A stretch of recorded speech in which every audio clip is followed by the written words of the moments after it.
Good afternoon, friends. This is good news. Lawmakers are now expanding new tax credits. This means more relief will be directly provided to millions of U.S. households.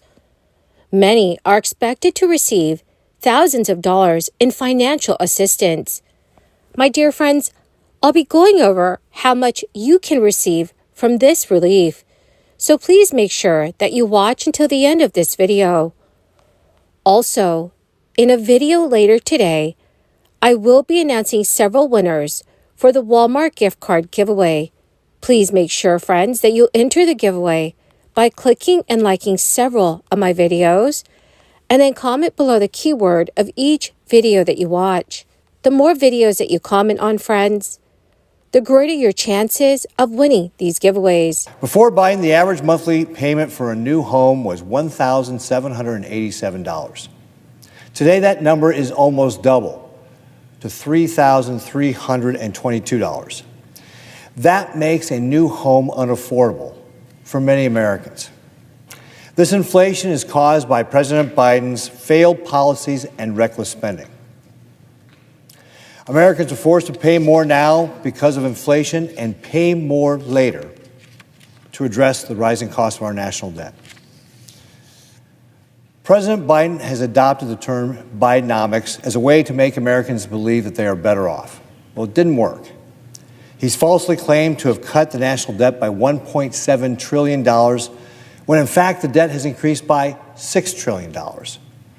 He's falsely claimed the prices went down for holiday meals, when in fact every single item that he mentioned has increased since he took office. Once again, the numbers say it all.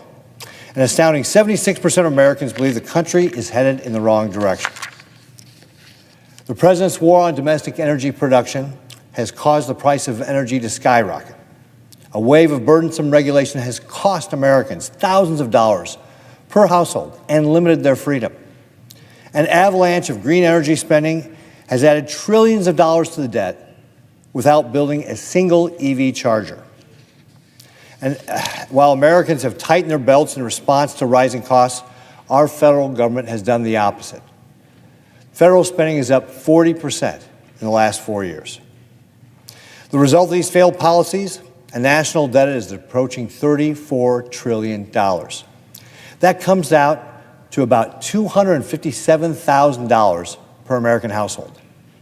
That's like having a second mortgage on a house for Nebraska families. In that CBS News poll I talked about earlier, it also showed that 62% of Americans rated the condition of the U.S. economy as bad, with inflation being the most important reason for the problems facing our country. And what do Americans rate the number one reason for this inflation? Joe Biden's big government spending, with 56% of Americans saying so. Our constituents deserve better than to have their pocketbooks pummeled by Joe Biden's failed policies. Americans know that bringing the cost of living down and getting our country on the backtrack means that Washington must reverse course. We need to reject the bloated omnibus bills and spend less, plain and simple. We need to stop the political regulations and tax increases that are stifling innovation and growth in our country. We need to unleash American energy production and lower energy prices. And we need to secure the border. In the coming weeks, this body will have the opportunity to do all of these things. I stand here ready to work with anyone to get these important priorities accomplished for the people of Nebraska. I'll work every day, all day, to get it done. And I urge my colleagues to do the same. According to officials, some Michigan taxpayers can expect more money when they receive their refund next year under the amended Earned Income Tax Credit law that was signed by the governor in 2023. The Michigan EITC is a tax benefit for individuals who work in the state and have an income level below a certain level. Similar to the federal Earned Income Tax Credit, it's meant to help people put more money back into the hands of individuals or families by reducing the amount they owe on their taxes. There are two reasons why next year's refund will be bigger for those who qualify. One reason is because Michigan expanded the state earned income tax credit by 5 times the original rate. The other reason is that the expansion is retroactive to the 2022 tax year, which means eligible families will also receive supplemental checks from that filing as well. Families that qualify will see an average of $550 from the state tax benefit. According to Michigan officials, more than 700,000 Michigan households will qualify for the tax credit. Last week, Pennsylvania Governor Josh Shapiro signed into law important funding for a major expansion of the state's child and dependent care enhancement tax credit. This will greatly help Pennsylvanian working families with child care costs. 6 months past its due date, the Pennsylvania state budget is finally complete. Taxpayers will now receive their federal child tax credit, matched 100% through the state child and dependent care enhancement tax credit. Secretary of Revenue Pat Brown told reporters, "We know from the tax returns that we received this year that the child and dependent care enhancement tax credit delivered critical relief to approximately 210,000 families in Pennsylvania." Per the Pennsylvania Department of Revenue, the credit ranges from $600 to $2,100 and takes into account an applicant's income level and the number of dependents. That is a jump from a maximum of $1,200. The maximum credit will be $1,050 for one child or $2,100 for 2 or more children. Governor Ned Lamont also announced that 3 significant tax relief measures will take effect in Connecticut at the start of 2024. Among them are the largest income tax reduction ever enacted in state history. It is an increase in a tax credit targeting the lowest income workers and an expansion of exemptions on certain pension and annuity earnings to benefit seniors.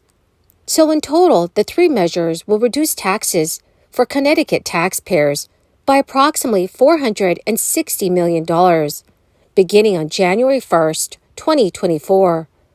A reduction in Connecticut's income tax rates will also take effect, making this the first time that rates have been reduced in the state since the mid-1990s. Gas prices in Southern California are also dropping just in time for this year's holiday travel rush. The price is the lowest since mid-February and nearly $1.80 lower than the region's all-time high of $6.49 on October 5th, 2022. However, despite the recent drop in price, Washington state remains near the top of the list for the most expensive average gas price in the nation, according to AAA. The statewide average for a gallon of regular gas was $4.19 this past Tuesday. That's $1.11 more per gallon than the national average of $3.08. U.S. oil production reached an all-time high of over 13.2 million barrels per day earlier this month, accounting for the most in the world. Data from the Energy Information Administration shows that this year's production is projected to exceed pre-crisis levels. Well, my amazing and most awesome friends, that is the end of my daily stimulus update video for today. My dear friends, thank you so much for being part of this community. To say thank you and to show my appreciation, I will be announcing several winners in a video later today for the Walmart gift card giveaway. So please, friends, do make sure that you do stay tuned. Thank you and have a wonderful and very blessed Friday.